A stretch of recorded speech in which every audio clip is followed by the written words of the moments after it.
últimos episódios, você entendeu a importância do santuário celestial no processo de salvação dos seres humanos. O episódio de hoje vai aprofundar um pouco mais esse tema. E ao final dele, a sua vida espiritual não será mais a mesma.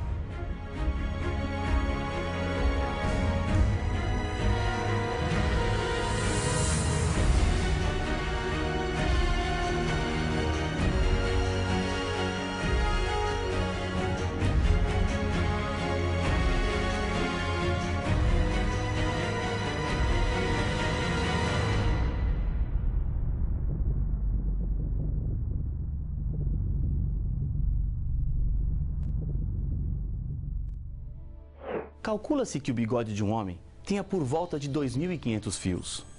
Uma pessoa tem por volta de 100.000 fios de cabelos, desde que não seja calva.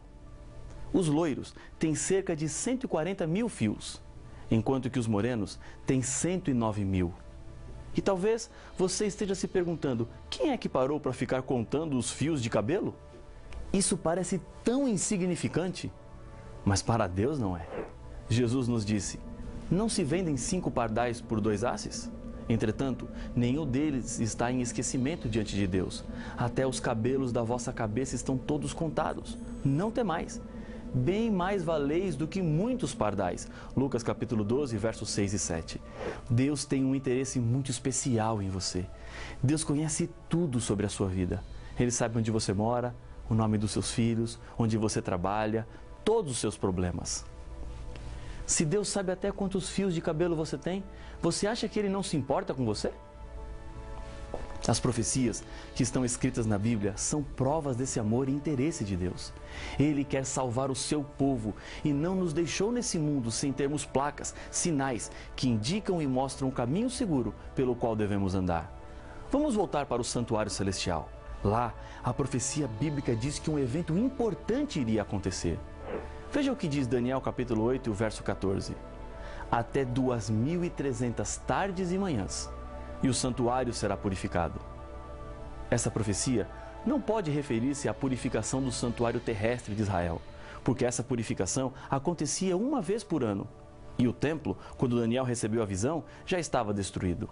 Aqui está referindo-se ao santuário celestial.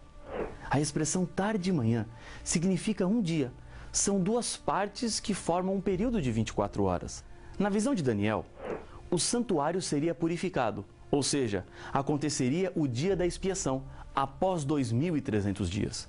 Quando tratamos de profecias, você não pode interpretar tudo da maneira como lê, pois existem símbolos que precisam ser interpretados. Nesse caso, dia não representa o período literal de 24 horas. Há 2 textos na própria Bíblia que apresentam um dia valendo como um ano, como já vimos neste seminário. Acompanhe o que diz Números capítulo 14, o verso 34. Segundo o número dos dias em que espiastes a terra, 40 dias, cada dia representando um ano. E também Ezequiel capítulo 4, verso 7. 40 dias te dei, cada dia por um ano. Essa contagem de tempo, dia por ano, é familiar em toda a Bíblia. Em Levítico capítulo 25, verso 8, a Bíblia nos diz: contará 7 semanas de anos, 7 vezes 7 anos, de maneira que os dias das 7 semanas de anos te serão 49 anos. Então, sabemos que o período no qual o santuário no céu seria purificado começaria depois de 2.300 anos. Mas a partir de quando? A data do início da contagem de tempo nos levará até o final do período, e assim saberemos quando é que o santuário celestial começou a ser purificado.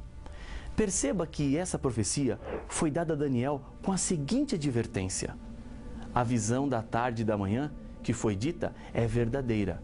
Tu, porém, preserva a visão, porque se refere a dias ainda muito distantes. Daniel capítulo 8 e o verso 26. O que acontece no santuário celestial é exatamente a mesma coisa que acontecia no santuário da terra. Depois de receber os pecados durante um ano, o santuário era purificado. Da mesma maneira, depois de receber os pecados de todos os seres humanos, o santuário do céu precisa ser purificado. Depois de ter a visão, Daniel orava e pedia ao Senhor que revelasse o significado da profecia, pois Daniel ficou muito preocupado. O anjo vem ao encontro de Daniel no capítulo 9 para lhe fazer entender a visão. Com isso, o próprio livro de Daniel esclarece esse mistério. Daniel, capítulo 9, verso 25 é a chave. Sabe e entende. Desde a saída da ordem para restaurar e para edificar Jerusalém, até o ungido ao príncipe, 7 semanas e 62 semanas. As praças e as circunvalações se reedificarão, mas em tempos angustiosos. Nesse texto estão contidos todos os dados que precisamos para entender claramente o significado da profecia. A ordem para restaurar Jerusalém é o ponto de partida para as 7 semanas e depois 62. A história registra o momento quando foi dado o decreto para a restauração de Jerusalém, que havia sido destruída por causa da invasão de Babilônia, que começou no ano 605 a.C. No livro de Esdras, no capítulo 7, dos versos 11 a 26, está documentado o decreto do rei Artaxerxes da Pérsia, que ocorreu no ano 457 a.C. Esse é, então, o início do período profético, 7 semanas para a reconstrução de Jerusalém, ou seja, 49 dias, que correspondem a 49 anos. Começando em 457 a.C., 49 anos depois, chegamos no ano 408 a.C., quando Jerusalém já estava reconstruída. Isso significa que a profecia acertou. Somando mais 62 semanas às primeiras 7 semanas, temos 69 semanas. Isso dá um total de 69 semanas, que em linguagem profética equivaleria a 483 dias, portanto 483 anos. O que nos leva para o ano 27 depois de Cristo, data em que Jesus Cristo foi batizado e iniciou seu ministério de 3 anos e meio. A profecia cumpriu-se com exatidão neste ponto também. As 69 semanas fazem parte de um conjunto com 70 semanas, como afirma Daniel, capítulo 9, o verso 24. 70 semanas estão determinadas sobre o teu povo e sobre a tua santa cidade, para fazer cessar a transgressão, para dar fim aos pecados, para expiar a iniquidade, para fazer a justiça eterna, para selar a visão e a profecia e para ungir os santos dos santos. As 69 semanas começam com o batismo de Jesus e, somando mais 7 anos, chegaremos ao ano 34 depois de Cristo, data em que terminaria o tempo especialmente separado para os judeus, isto é, o período de 70 semanas. O texto de Daniel 9:27 nos fala sobre a última semana, dizendo: Ele fará firme aliança com muitos, por 1 semana. Na metade da semana fará cessar o sacrifício e a oferta de manjares. Na metade da semana, Jesus Cristo morreria e não seria mais necessário o sacrifício de animais. Ou seja, 3 anos e meio depois do batismo, Jesus morreria. A história registra que exatamente na Páscoa do ano 31 depois de Cristo, depois de 3 anos e meio do seu batismo, Jesus morreu. Em outras palavras, a profecia registrou com exatidão a data do ministério de Jesus aqui na Terra. Quando Deus faz profecias, Ele não fala de suposições, mas sim de fatos. Deus conhece o passado, o presente e o futuro. Não há nada que Ele não saiba e que não possa fazer. A história caminha pelas palmas das mãos de Deus. Ele tem tudo sob o seu controle e, por isso, pode também saber o que será melhor para a sua vida. Para que isso aconteça, basta você permitir a Ele assumir o controle e você será a pessoa mais feliz do mundo. Depois do ano 34 depois de Cristo, era chegado o momento que a pregação seria voltada aos não-judeus. A contagem de tempo dos 2.300 anos, que começou em 457 a.C. e chega até 1844, quando começaria o juízo investigativo. Isto é algo surpreendente e de solene significado. A humanidade não pode continuar vivendo sem saber que o juízo divino já começou. Esse não é um assunto do futuro, mas do nosso presente.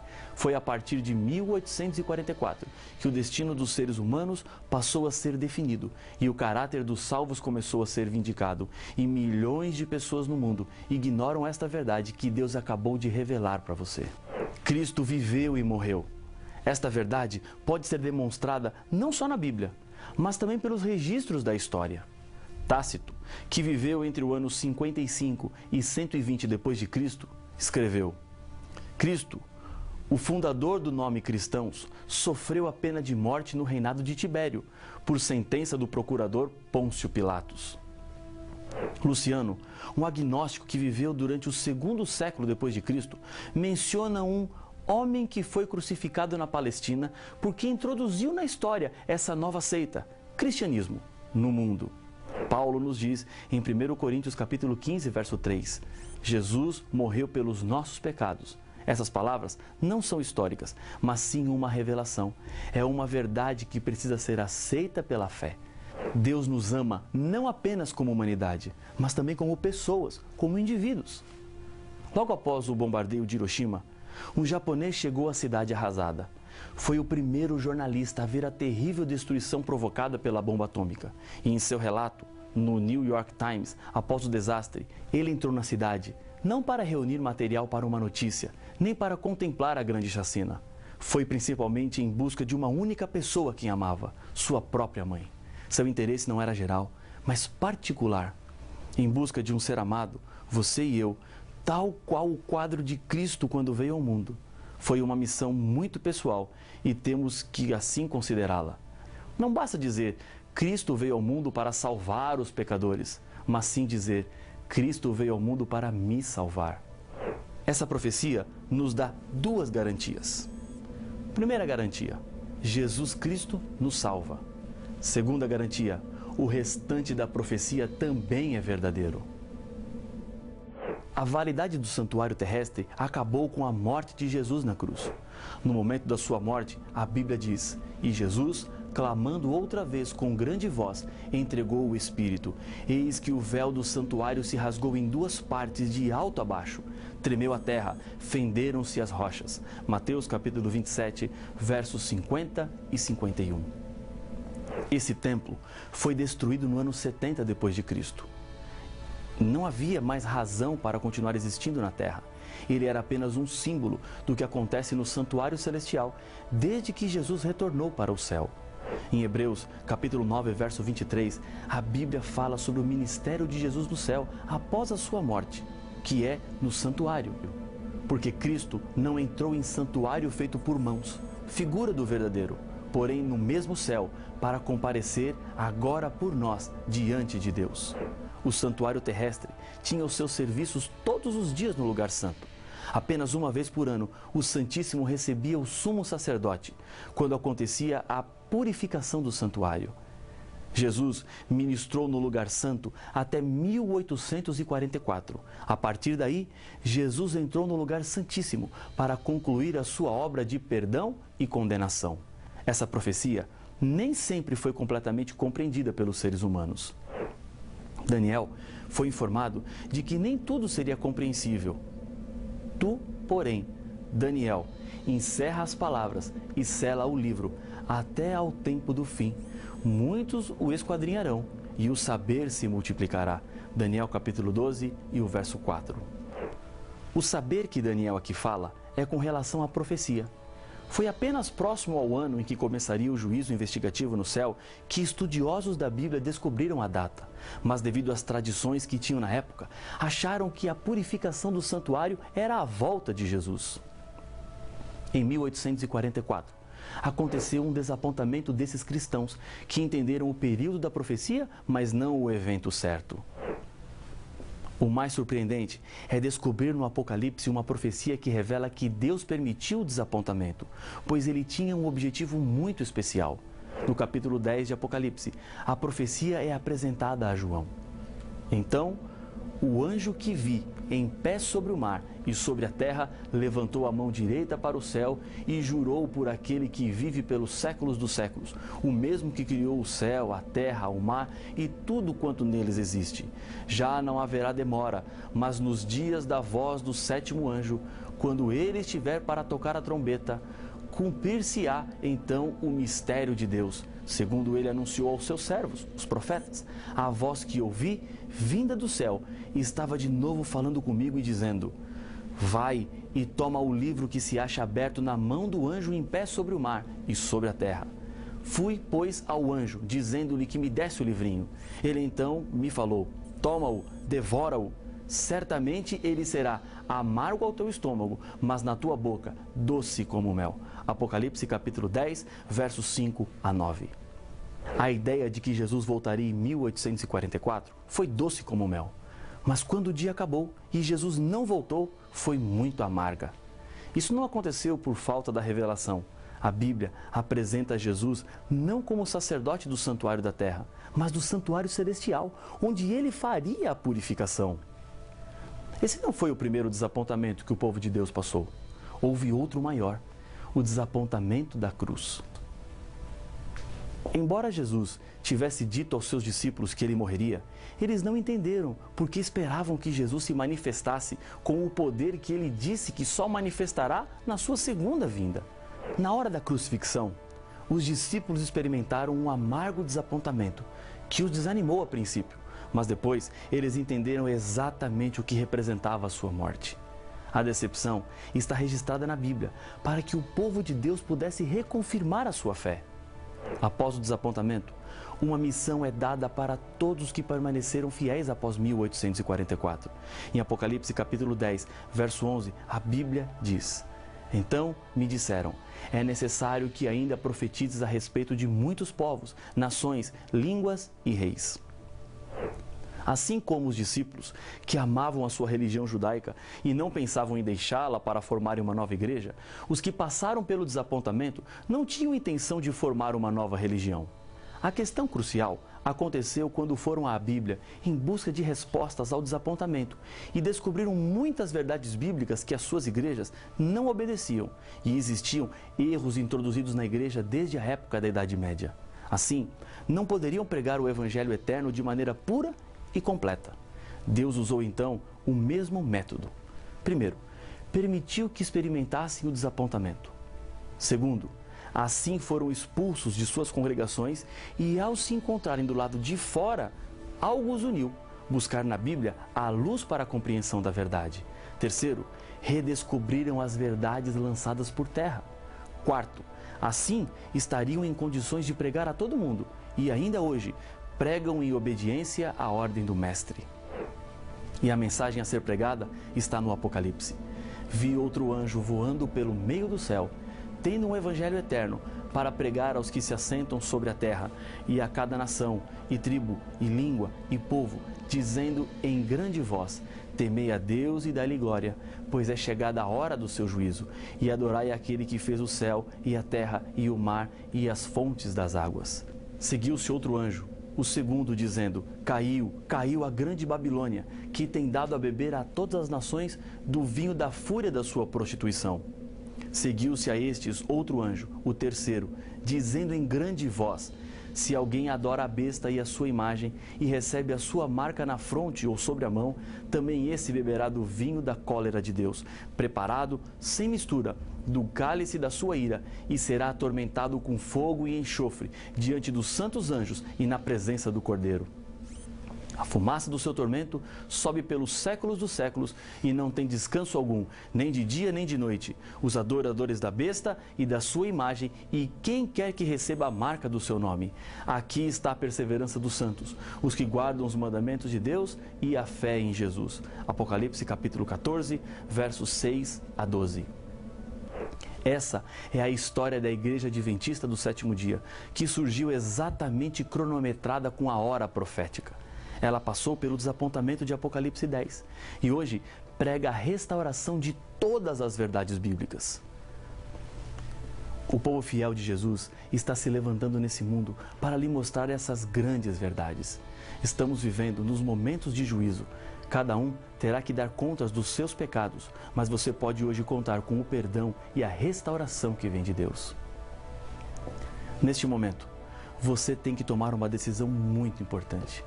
Eu quero lhe convidar a fazer parte do povo de Deus, o povo fiel, também chamado na Bíblia de remanescente. Faça parte deste povo. Procure a igreja adventista mais próxima da sua casa.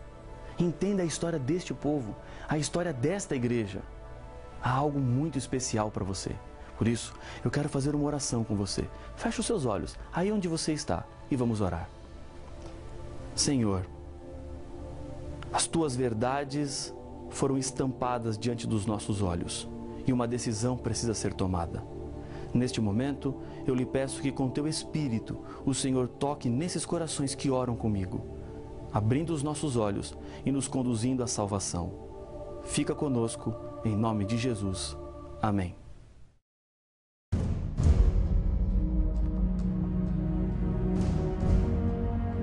Deus, durante toda a história da salvação do nosso mundo do pecado, sempre revelou seus planos para os seres humanos. Um dos meios usados na revelação são os profetas. A Bíblia apresenta as características do profeta de Deus. O dom de profecia foi usado apenas para a produção da Bíblia e hoje não existe mais? Pode alguém hoje se apresentar como um profeta? A resposta está no próximo episódio de Apocalipse, o fim revelado.